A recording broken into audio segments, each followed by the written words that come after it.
Hi, welcome to Investigation Cryptoparology. I'm Will Francis. Today, we are going to be talking to Blair Martin from the mountains of Tennessee, who makes something extremely neat. Welcome to the show, Blair. Hi, thank you, Will. How are you? Could be better. Couldn't we all? So, you make a stuffed animal that I had never seen anybody make before. Would you like to talk about that? Well, how it started. Well, let's go back way back. When my kids were little, and they're not little anymore, I made dolls and teddy bears so I could be a stay-at-home mom and be able to make money so I could stay home. And I probably made about 500 teddy bears and about 1,000 dolls, and they went all over the world. And then life changed and life situation changed, and I quit making them for a very long time. Well, my husband, my new husband, the best husband ever, he gave me a really cute little stuffed Sasquatch for Christmas because he knows how much I love it. And I said, honey, I think I can do better than this. I've made these kind of things before. Let me try. He said, go for it, make it. So I started ordering stuff and started ordering materials. And I said, let me see what I can come up with. That was in January, and it's going very well. Oh, good. So, do you sell these? I do. I do. Nice. Okay. Well, so the next question would be is how would people get in contact with you?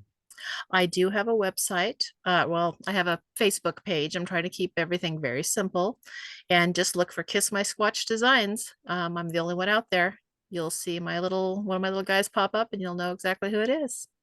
So do you have any of these on hand that you could show show the listeners? I do. I do. Let's see. Who do you want to start with? I guess we'll start with Willie. And each one is named. It tells me its name as I'm making it, and I just go with it. And that's how they end up with their names. And this is Willie.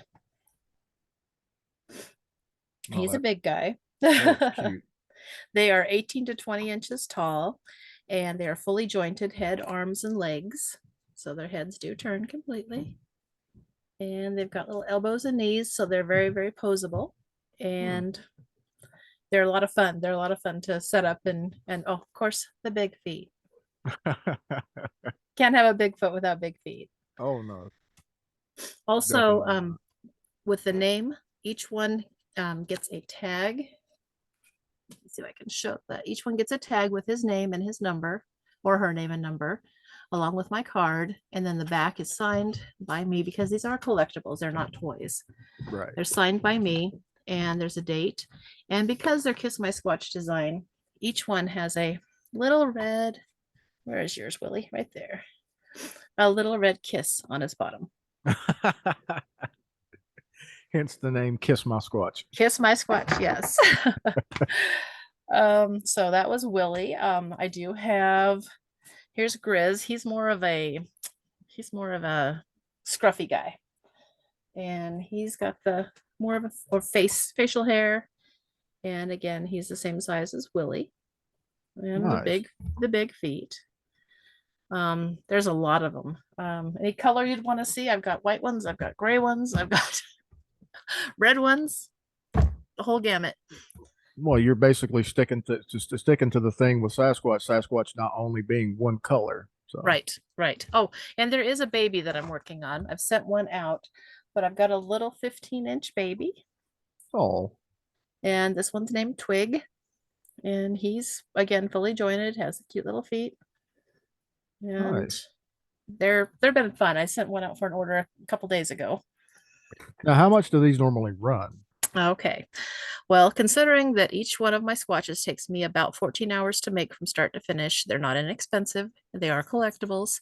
And the big squashes are $150 each, and the babies are 125.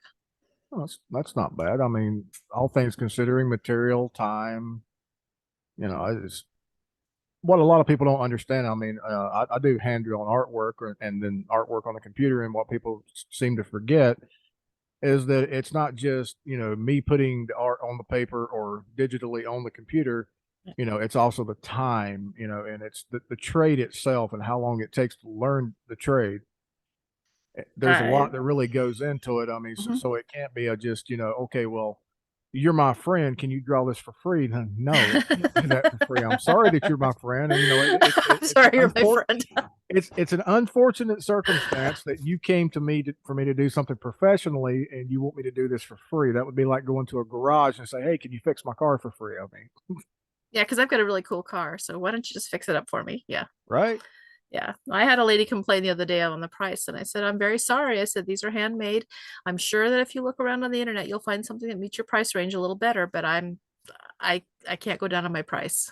And, I and, and hope you that's totally, understand." yeah, it's totally understandable. Well, at least I understand it, and my listeners should understand it because but like I said, this podcast actually reaches corners of the planet that you wouldn't think they would even have access to the internet.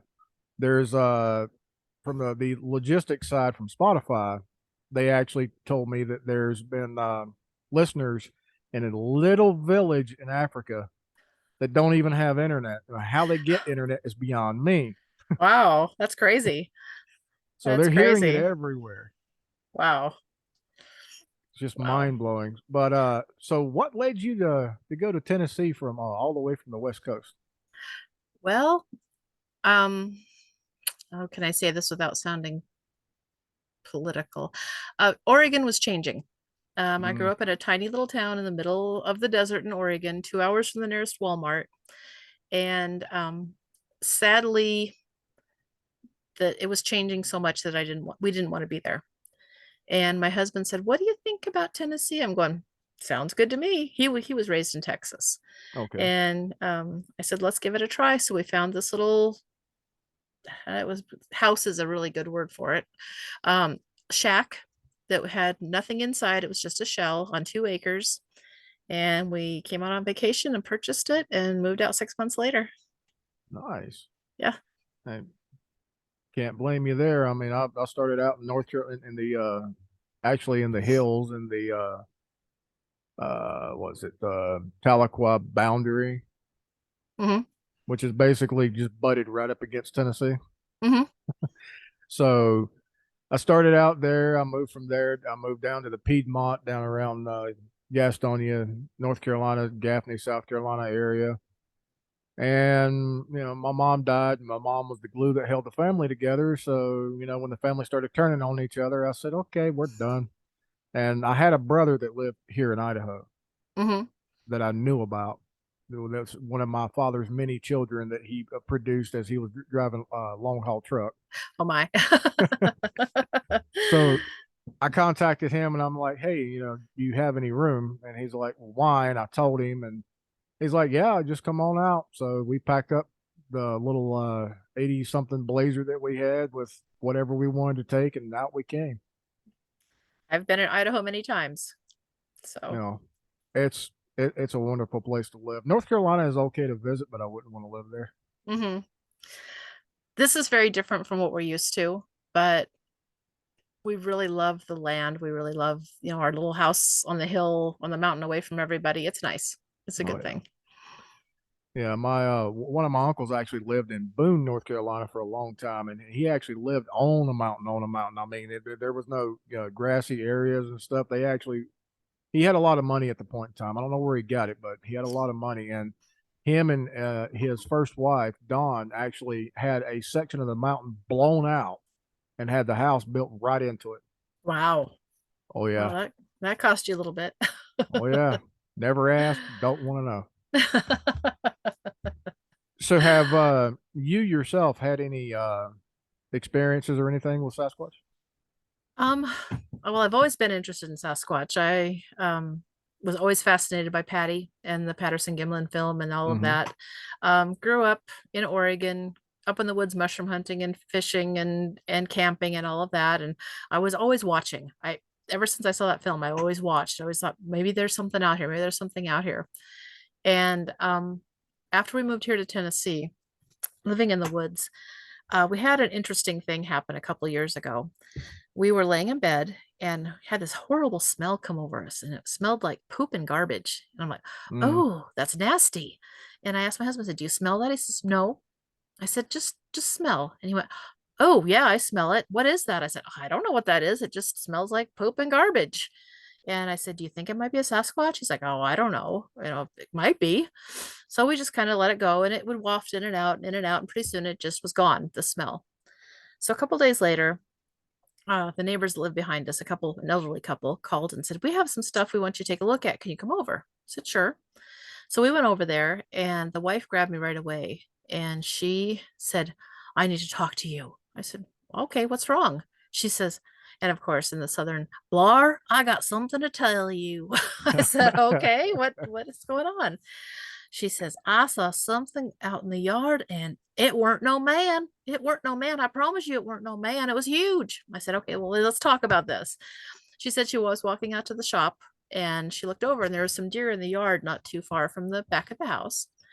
And she said that she looked at him and she turned and something stood up, something black stood straight up and turned and looked at her. Hmm. And she said her heart was going 100 miles an hour. And she doesn't know that I didn't know I was into Bigfoot. She had no idea. And I said, "Well, show me what happened." He just walked right over there. And she kept saying, "It weren't no man. It weren't no man," over and over again. She's, "My husband will believe me, but it weren't." I said, "Okay." So I walked over to where she said it walked into the forest and there was a big broken off tree. And I said, "I'm going to raise my hand up and you tell me when to stop," is how tall it was. She said, Hmm. "Okay." And I got up to about 7 feet. She says, "That's how big it was right there." I said, "That's really cool." Well, sadly, there's so much leaf litter and stuff, you couldn't see any prints or see anything like that. But I said, "When did you see this? Or when did you, yeah, what night did you see this?" She said, "I saw it on Friday night." I said, "That's strange because we smelled some nasty stuff coming through our window Friday night." Mm. So I can't say that's what it was, but it sure sounds good to me. Well, I've had experiences and times to where I've smelled that before, and then Hmm. times when I've come up on them and not smelled anything at all. Yeah. And it's been long. It's a long held belief that in the summertime you'll smell it really really bad, and in the Hmm. wintertime it's not so prevalent. And mainly because okay, if you think about how we eat things like apples and fruit and Hmm. stuff like that, and we get juices all over us, well, we know to wipe it off. They don't Right. wipe it off; they just leave it there. So whatever they're eating, probably not cooked. I mean, there have been reports of hunters finding fires out in the middle of nowhere, Hmm. not understanding how it could have been created, or a used fire pit, things like that with animal bones in it. So Right. we don't really know because as another podcaster, I'm just going to go ahead and say it, from Sasquatch Chronicles, Wes Germer, Yep. as like he says all the time, uh, nobody has one in their Yep. garage, and we're not studying it, so That's right. There's no we really experts. don't know. Right? No, There's a lot of people that hypothesize about what's going on and what's happening. We don't know until we know. that's right. That's exactly right. And unfortunately, I mean, the way things have always gone, people can call it a conspiracy theory or whatever they want to call it, but the only reason why the government will not come out and say these things are real, like the government of Hmm. Africa with the silverback gorillas, Hmm. they didn't want to come out and say that they were real because they knew that people would immediately have gone into the jungle and try to find them, Right. and it would be detriment to the environment, to the species, and to the people going in. Hmm. So the government of Africa staved off for a long time, even after Jane Goodall came out with pictures and everything Hmm. that these things exist. They still denied it because they didn't want other people that weren't professional going into the jungle and just tearing up the jungle and killing the gorillas or whatever. Hmm. And I believe wholeheartedly that Sasquatch falls under the same rules. That It's very possible. pe- people may not be government, and maybe other entities higher than government just don't want the and I don't say this in a derogatory term, but your typical everyday gun toting, beer chugging redneck running out into the woods killing these things. I Yeah. mean, because they could tear up a lot of property in the process. Yeah. I don't think they'd fare well if they tried. Well, no, no. Our history with Sasquatch, the Cherokee history, they had the Sasquatch had a name, and it was called Stone Man. Hmm. And everybody says, well, what does that mean? Well, that means literally, and this has been passed down from generation to generation, and we actually have hard copy, tales written on deer hide, Wow. right? Because we didn't have paper. Hmm. So, and then the Cherokee syllabus, when it was devised, and we began having a written language, we had to write stuff down and record it somehow. Hmm. So on these hides, it actually tells of a time, not in North Carolina, but in Oklahoma. It was after the Trail of Tears. Hmm. In Oklahoma, I don't know where in Oklahoma because it doesn't say. It just points to that direction that there was a conflict between cousins or grandfathers of which were or let's say how cousins or grandfathers or family, how it's Hmm. referred to, right? There was a conflict, and arrows were shot at this thing, and the arrows just pinged off of it. It didn't make any contact, so they started calling them Stone Man. And Hmm. especially in the mountains, they were called Stone Man because they would always be found living in the rocks. Very So, cool. Now, see, what I had heard about that is they covered themselves with mud and it got very hard and they looked like oh yeah. walking stones. Well, I mean, when you start really digging into it, that's actually the logistics of the matter is they're covered in mud, they're covered in dirt, they're covered in Hmm. leaves and sticks and branches and everything else, and it just cakes onto them. Hmm. Makes sense. I mean, it's natural armor. I mean, I wouldn't want to shoot one. I mean, I've heard of people shooting them and shooting at them, and I'm like, why? I mean, if you hit this thing, you're just going to make it mad. Yeah. Yeah. You don't need something that big mad at you. Well, no, that'd be like making a rhino mad and then jumping into a Prius thinking you're going to be safe. Hulk mad. Hulk smash. Yeah. So, you told me earlier that you were pressure cooking sweet potatoes. Yes, sir. I got into canning about a year ago with my sister, and now I just can't wait to fill up more, more, more, more, more. I Well, want I to, mean, that's good. That's great. The more you can, the more you can put back, the more you'll be able to survive off of it. It's a self-sustaining thing. So, yes, and that's what one of the other reasons we moved up here so we could do that. Um, we have enough property that we can hunt. We have wild mushrooms, we have wild blueberries, we have a lot of different things here that we can sustain on. So we love it. oh, so you pick and eat wild mushrooms. That's where you seen Sasquatch. No, not those kind. Oh, I'm sure you could probably find those kind. I wouldn't even know what they looked like, but okay. Well, there's one that's called a false moral, right? Yes. And that little thing, whereas you can boil it and it tastes really good after you boil it and you drain the Hmm. water off of it. If you don't boil it first, um, you may be able to actually see God. Well, we do get morels, but not the false ones. Yeah, I actually I interviewed a potential guest, and then they decided they didn't want to be on the show, which is fine. I mean, I don't have an issue with that. But they were a mushroom hunter and Hmm. ginseng hunter from the hills of North Carolina, and Hmm. they were telling me about this, and I'm like, what do you mean by you can meet God? And he says, well, there are several type of mushrooms out there, including a false moral. If you don't boil it first, and and boil basically all the Yeah. toxicity off of Yeah. it, he said you eat it and you can taste, sound, and hear colors. Oh my. No thanks. No, my biggest thing is maybe a margarita on a weekend. I don't know. I don't know. Honestly, I've always wondered what purple sounded like. So Hmm. Maybe bagpipes. I don't know. I don't know. Well, I've got a few more. Would you like me to share a few more with you so you Yeah, can see a few definitely. different colors? Okay. Let's see. This one is hickory.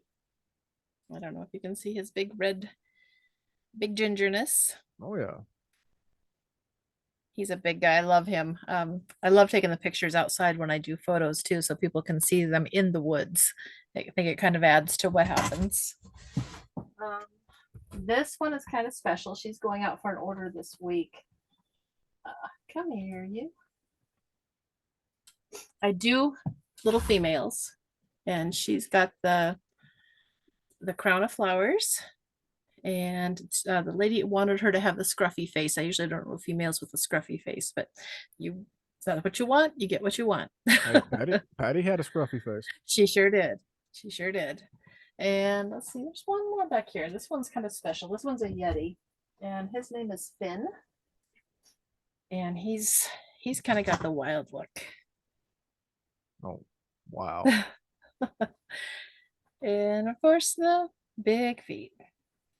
What blows me away is how you're able to recreate the shagginess of the fur or hair.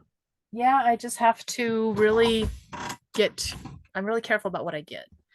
A lot of this fur costs about $40 a yard. So it's not, Wow. yeah. It's not cheap. No, I don't go cheap. I don't want cheap. I want something that makes people feel special when they get it and feel like it's something that's a true collectible. Yeah, the closest thing that I have to anything relating in an item that Sasquatch is I found a little figurine in a Hobby Lobby once for like $3, and it sets on the shelf behind me. So I've got a few collectibles. I get things here and there. In fact, this is my sewing room my husband built for me when I decided to do this, and he put letters on the outside that said Squatch Den. So this is my Squatch nice. Den. Nice. Well, I mean, it's actually really cool that that I found you, and I have posted in that particular group on Facebook so many different times, and left links to the different podcast players and apps and things to let people know that I'm legitimate, and people are posting on there that it's the first time that they've ever told anybody about their experiences, and then all of a sudden you get all these people that are denying what they saw. Yeah. Well, that's not anybody else's place to do. You shouldn't be denying somebody else's experience because you didn't personally experience that. I Yeah. understand if you don't believe, that's fine. If you're a skeptic, that's fine. But don't try to discount something that somebody's personally Right. seen. Right. I don't believe everything I read and everything that I see, but I do have an open mind. And So that's a good thing to have, yeah. especially in this field Yes. where Yes. everybody thinks just because you saw a Sasquatch or you came in contact with a Sasquatch or you actually grew up around them like we did, that you're nuts. And I'm not nuts. And then I've had people, oh, well, you're just uneducated. I'm like, well, I could, start breaking out things that would make your eyes twitch. So, Oh, there's different levels of education and different things to be intelligent about. So well, just be the other thing, I'm sorry, I didn't mean to cut you off. The fine. other thing that I love is people hear my voice and they hear my accent. They automatically assume that, because I grew up way back in the sticks, which I did. Mm-hmm. And for a long time, I never wore shoes. I wore moccasins. Mm-hmm. So I was growing up in the mountains of North Carolina, basically running around in overalls and just with the top button, one of the top Yeah. buttons just flopping open. I'm just a hillbilly, and that's what people assume. And then they get to know me, and they, oh wow, and you still talk that way? Yeah. I had When you somebody once ask me what my IQ was, and I'm like, I'm not telling you. Why? Because I don't want to be treated any differently than anybody else. So I have not allowed myself to lose my accent. I mm-hmm. do not promote myself as being smart. No matter how smart I am, it doesn't matter. That's neither here nor there. But I act the same way that I did as I was growing up, Mm-hmm. because I want people to see me for me. I don't want people to see me for, you should be working for NASA. I can't stand those people. No. Yeah, I understand that. I tell people I'm pretty smart for a girl and leave it at that.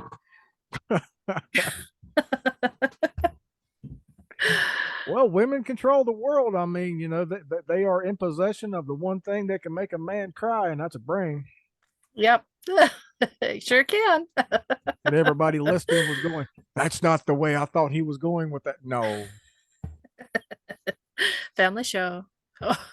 Well, I mean, this one, yes. Most of the other podcast episodes, I mean, I label them as explicit, and on certain podcast players, I actually put it up in YouTube. I put it up not intended for kids, unless Hmm. the adult wants the kid to be there, Right. and and that's fine. I have no issues with that. But I do label them explicit because normally I don't have a filter between brain and mouth, and I will just say what I want to say. But certain, when I talk to certain people, I pretty much gauge the person, off of how they present themselves and how they speak before the episode.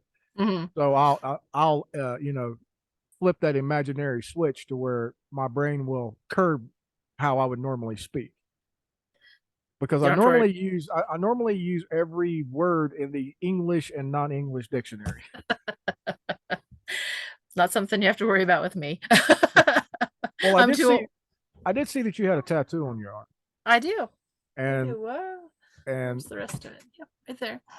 and a lot of people that I actually talk to that will actually want to be interviewed, a lot of them have been, and I have no problem with this because my better half family is actually LDS. Hmm. So I have no issues with that. I've actually wanted to try to get them to come onto the podcast to, tell some of the, miracles or experiences and stuff that they've had, and they won't, not her family, but other LDS members, and they won't do it. So I've Hmm. tried that with other, denominations within the churches and things, and they won't do it. I'm like, why? I got one guy, one elderly man here in town that actually told of an experience that he had with a guardian angel. One. It's mind blowing. People talk about how, they want to talk to somebody and they want to get these experiences out and they want to share it. But then when you put them on the spot, they're like, no. Why? Why cry? Why cry about you want to get it out to the world, but then you don't want to talk to anybody? So I got to thinking about it, and it's because of the stigma that surrounds everything that science says can't exist, right? So science says angels and demons can't exist, that Sasquatch can't exist, that this can't exist, and that can't exist. And then you follow pages on Facebook like Sasquatch Highway that Hmm. like to shut people down when you don't follow their beliefs. Well, I believe that humans are very, very, very arrogant. We think we know everything, we've seen everything, we've done everything, and we know everything about everything. We don't. We have no clue. No. Especially when it comes to Bigfoot. People say, well, I've been everywhere in those woods my life. I spent my life out there. Well, were you in every spot in the woods every second of every day? No, you weren't. So if you weren't in every spot in the woods for every second of every day, you have no idea what's out there. Right. I mean that's just like the was it the Boggy Creek, Hmm. the show or movie rather, The Hmm. Legend of Boggy Creek. There's one instance in there to where one of the kids who's older or dead by now was out hunting in the woods, and they didn't tell it in the movie, but in the interview he actually said that he had never seen anything like that in the woods prior or after. Hmm. It was just that one time. I mean, I've interviewed hunters that told me about instances of having bears climb up a tree under Yes. them in deer stands, Yeah. but or what they thought was a bear, but then when they looked down, they realized the thing had arms and legs like a man. And I asked them, I'm like, so you realize that wasn't a bear? It had to have been a bear. Yeah. Why did it Denial. have to? Why did it have to be a bear? Did it have a muzzle on its face? No, it was flat faced like a man. Have you ever seen a bear like that? No, then it wasn't a bear. That's all they can wrap their brains around, though. It's too much. It's just too much to take in, I think. I agree, and I've said the same thing. People say, "Well, why do you interview all these people? Even the ones that, which I don't know, but they say even the ones that are making it up." And like I tell people, well, it's like this: you could have a 4 foot flying saucer land in your backyard, and a little 2 foot alien come out that looked like Elvis with purple skin. What is actually happening is your mind cannot wrap itself around what you're actually seeing. Hmm. So it's projecting things that you have seen in the past. So you've watched shows about UFOs, so you see a UFO. you know about Elvis, and you know what the color purple is. Mm-hmm. So that's what your mind makes you remember. Mm-hmm. It was not what you saw, because you could have saw a 30-foot spacecraft, and what came out were the little grays or reptilians or anything like that. Mm-hmm. But your mind will not let you remember that because it was so traumatized. Yeah. Yeah. The brain does a lot to protect itself.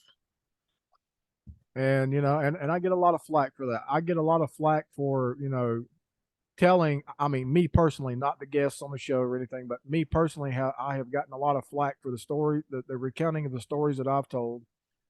Some of them I actually had to go under hypnosis to remember, because I could remember being there, but I couldn't remember the details. Mm-hmm. And then, some of the things that I talk about, and people basically want to try to discount me for the things that I say. And I'm sorry, but on this podcast, and I'm not knocking any other podcast or the way that they, run them or anything else, but on this particular podcast, what we talk about, we do a lot of research on before we do the podcast. Mm-hmm. And more times than not, the information is undeniable. And like the BYU professor and the information that we use from him, it's beyond reproach. Yes. And it upsets people because they can't pick it apart. We're But back to being arrogant again. I know, and I wish people weren't like that, but that'll never happen. So No, it won't. So we just keep believing what we believe and doing what we're doing, and either they catch up with it or they don't. now the cool thing with what you're doing is you're making these posable plushies. Mm-hmm. I guess you could call that, or stuffed animals or stuffed squatches. Yeah. And you're selling them and shipping them all over the place. Mm-hmm. And there could be people that are skeptics or non-believers who buy these things in the future that may go, hey, if this is a possibility and this woman's actually able to make these things like this, and it's a depiction of something that should exist, not like, well, I can't really say that the troll dolls are depiction of something that doesn't exist, because there's history on those too. So Yes. um maybe not the floppy hair, but there's still history on on trolls. But it this could be a really good thing. Well, my husband says I sell some people their dream, what they really want to have. They can have their very own Squatch. Other people will see it as a cute little collectible, and maybe they'll think about it a little more if it's something they're interested or have an inkling in their mind that it might be out there. And then somebody may buy one day that's really good with film, and try to turn this thing into a Sasquatch sighting. A friend of mine said I should do a whole series Oh, of books, and I'm like, oh no, no, no, no, I don't have the time for that. oh, come on! You could do a whole. You could do little children's stories, like 15 pages long or so. I don't draw. Hmm. Well, there are people out there that do. Yeah, I heard that. I'm not offering. I'm just saying. I'm actually. I'm currently. Um, I don't know if you would call it sequestered, or I can't think of the word I'm looking for, but I actually am the artist for a local author here in town. Oh, very nice. Right now, currently, she's done 2 books, and they're about. It's not the typical person become a werewolf type thing. It's not the Twilight version or anything Hmm. like that. It's the girl becomes an actual wolf. And it's the first one was, and they can be found on Amazon. She doesn't know I'm doing this, Yeah. but I'm going to do it anyway, so people can hear it. The books can be found on Amazon. The first one is called Becoming Luna, and the second one is I believe the Alpha's Return, or Return of the Alpha. I'm not quite sure if it's completed yet, but it'll be Hmm. available on Amazon soon. And I did the cut, the artwork on the covers and Oh, stuff, I want to see that. along with the on the Becoming Luna. There's a girl sitting on a rock, and that's actually one of her friend's daughters that drew the girl. The only Oh, thing I did cool. was added color to it and cleaned up the pencil scratches and things. Hmm. I But love that. so her name is actually Sarah Ball. Sarah Ball. I'll have to look that up. Yep. That'll be cool to see. A nice plug for her too. Go, Sarah. It's the first time I'd ever actually thought about doing it or saying anything. So I I wish her mean, well.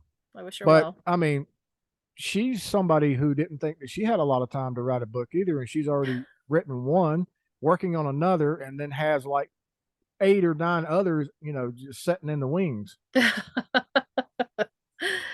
Oh yeah, I'd have to find an illustrator because I don't draw. Well, think about this sometime. Put little get the little lithium ion batteries, the lifetime batteries, Hmm. and put a little voice box inside the squatches. Let it I've had record somebody things. I've had somebody talk to me about that, just doing growls and stuff and adding a growl track or something to them so they would sound, or Growl whoops. track, or talk to Ron Moorhead from the Sierra Sounds and Yes, see if it lets you use some of those sounds, or that'd be wood crazy. knocks or things. Well, and another thing, these my squatches are not really meant for kids because there is Yeah, small parts. I just want to make that clear. A lot of people want to buy them for kids and nurseries, and I'm going, I you can, but I would really suggest that you don't because they do have small pieces. They are meant to be a collectible, not a toy. yeah. Well, then it becomes a legal thing and liability, and if anything breaks off, you're actually liable for it because you've made it. So Right. yeah, it's totally understandable. So everybody listening, pay attention to what she said. Her squatches are not toys. They are collectibles. They are meant to be like, you walk into your grandma's doll bedroom and she has these millions of dolls around the room. Same thing.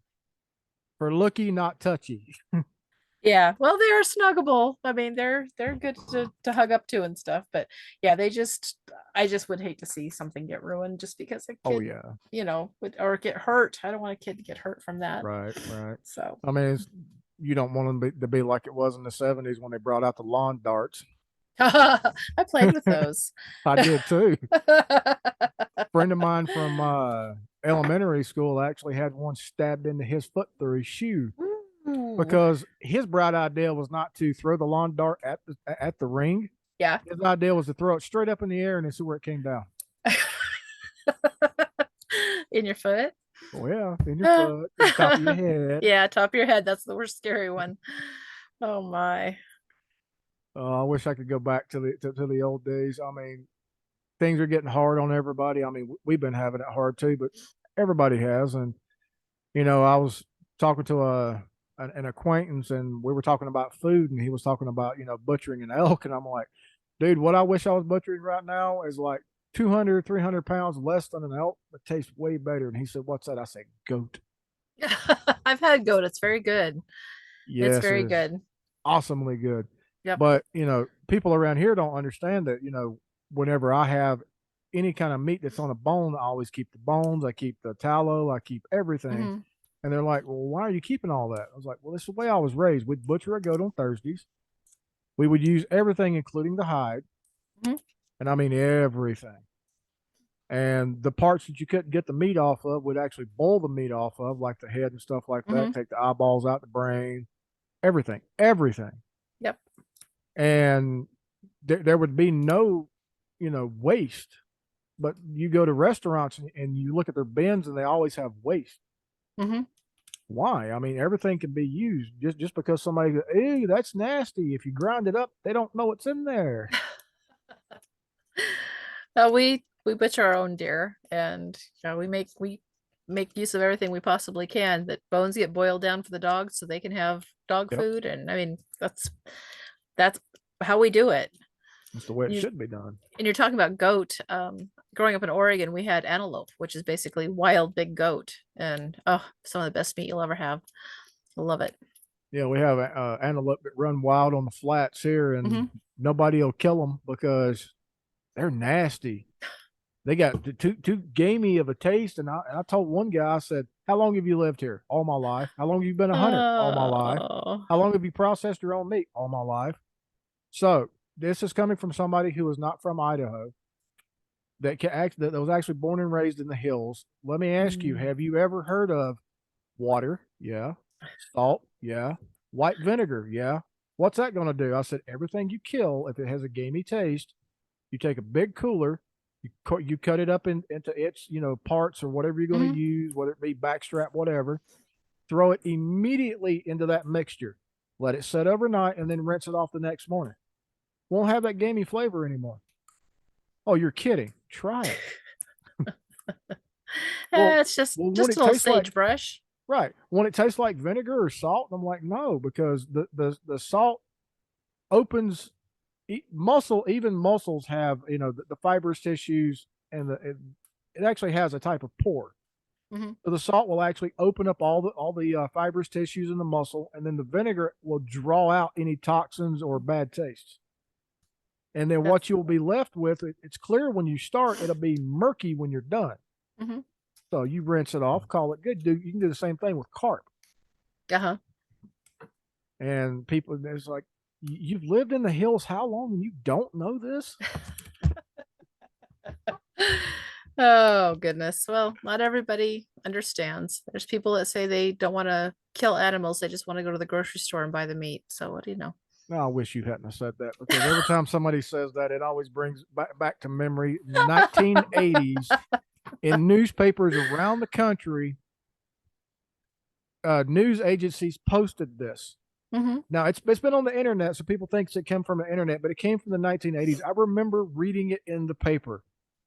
In the paper, there was an article from a woman that said, and I quote, and I'm sorry if this woman's still alive. I'm not making fun of you, but people need to hear this. In the newspaper article, it says, I don't understand, and it gave her name, but I'm not going to give her name. I don't understand why people think it's a great thing, or that they have to go out into the wild and hunt and kill animals when they can just go to the grocery store and buy the meat where no animals were harmed. And that's called the dumbing down of America. But well, that's all right. And that was in the 80s. And you know what people Wow. are doing now? I mean, they're eating Yeah. Tide Pods, for God's sakes. Well, not all of us. Well, we're from a generation to where we knew chemical bad, may kill, stay away. I mean, there were things that we were taught, before we were ever able to walk and talk. Like, don't touch the stove; it's hot. Mhm. You know, don't play with a gun. It could kill you. Don't play in traffic; you could get run over. I mean, these are things that we were taught before we were even able to walk and talk. But now, kids growing up nowadays, it's like, you actually drink from a garden hose? Are you Yeah, serious? because you didn't go in the house all day because mom was busy. Right. You were thrown out of the house the minute you woke up, and you didn't come back in until the streetlights came on, unless you lived in the woods, and then you came in when you heard your mother yell for you. And that can happen a couple of different times throughout the day, and then you get told to get back the hell out of the house. Go find something to do.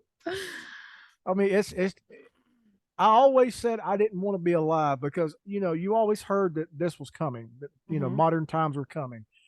And I always said I didn't want to be alive when it got here. But I still am, beyond my attempts to, not be alive, which, not suicide or anything like that, but all the dumb stuff I did growing up, like jumping, 30-foot gullies on a bike and you don't make it all the way across. That's a hard landing. Oh yeah. Or running a dirt bike down about a quarter of a mile strip down a guy's backyard, hitting a ramp, and the guy not telling you, oh, they drained the lake so they could fix the culvert. Oh And no. about, as soon as you clear the pine trees, you look down and there's no water. You see a lot of mud and, hard packed earth, but no water. And then you hear him, oh, by the way, the lake's drained. Shit. He told me, okay, so there were cell phones at that point in time, but they didn't have cameras on them. So he tells me, he's like, after I get out of the hospital, he's like, well, do you remember playing with silly putty as a kid? And I'm like, yeah. He's like, you ever throw it against a wall? And I was like, yeah. He's like, you know how it spread it out? It spread out. And I'm like, oh yeah. He's like, that's kind of what you look like when you hit the lake the lake bed. You just kind of Oh man. Holy cow. yeah. So despite my best efforts, I'm still here, and the things that kids say nowadays, it's not even a Bill Cosby or a Jeff Foxworthy thing. That the kids say the damnedest things, but the things that kids say nowadays, the way the teenagers act, the way some of the adults act, some people's kids, man. Uh, yep. I worked in Like, the school system for a while, so yeah, I've seen a lot of that. well, you wouldn't survived in my childhood days. I mean, we had BB gun wars. We had wars where we'd go out in the woods and find thorn bushes and just whip each other with them. I mean, so I hate those things. They're everywhere here. or you'd get the town bully or wherever you were to start chasing you. So you'd think, oh, I'll go through the woods. He won't catch me, and you get more damage done to you by the underbrush and the thorns and everything else that bully could ever do to you. Ugh, those briars are nasty. Or get one of your cousins who has this thing about, I don't like you because you get everything and I don't get anything, and they decide to throw you into a blackberry bush. Oh, fabulous. Fabulous. Yeah, I was tortured as a child, but hey, You're tough now, right? that's right. But I love I say I loved my childhood. My childhood kind of sucked for other reasons, but looking back on the good times, I loved it. And looking back on all the experiences that I had with Sasquatch and other creatures in the woods that actually exist that people still don't believe, but whatever. Um, you know, it was great. I mean, I wouldn't have changed it for anything. Yeah. Yeah. It was a much simpler then. Oh yeah, a lot simpler. Lot rent wasn't $500 a month. Ouch. Cars didn't cost 40 grand. Mm-mm. Nope. You pick up a good fastback or a Mustang Mach 1 for about 8 grand. Now you look at them on Facebook, they're 120 grand.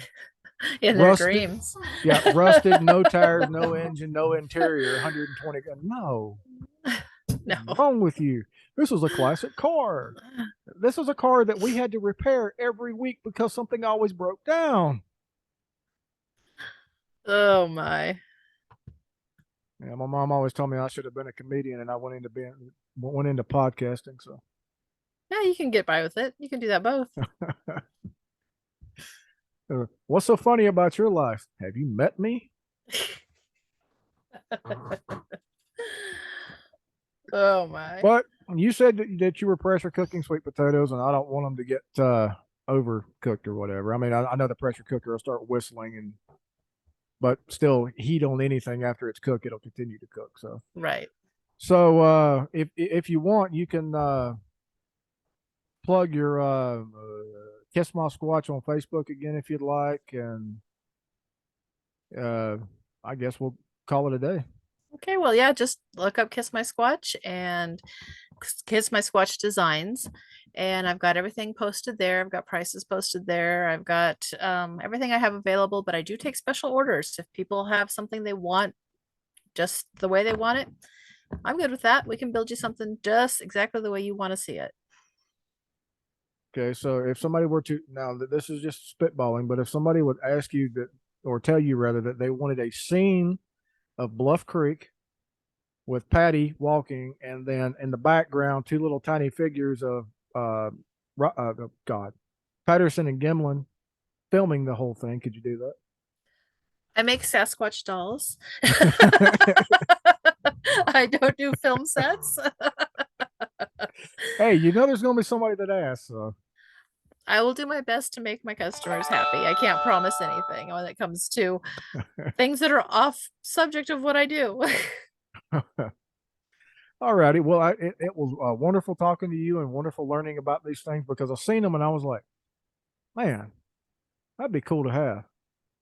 And then I looked around the room and I'm like, they really don't have anywhere to put anything like that. Oh, we could find you a spot. I could find you a spot. No worries. Just the shelf. See right behind your head by the window there? Just the shelf. You can set it right there. Yeah, I think I have some more turtles to go there.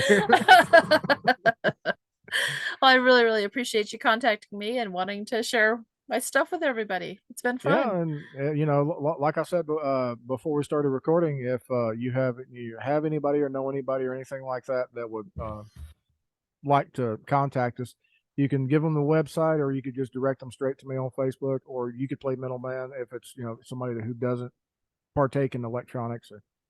I I know some people So, might be interested in talking to you. all right, well, it was fun. I want you to have a wonderful rest of your day and a better day tomorrow, and we'll catch you next time. It's been great. Thanks. Bye bye. Yep.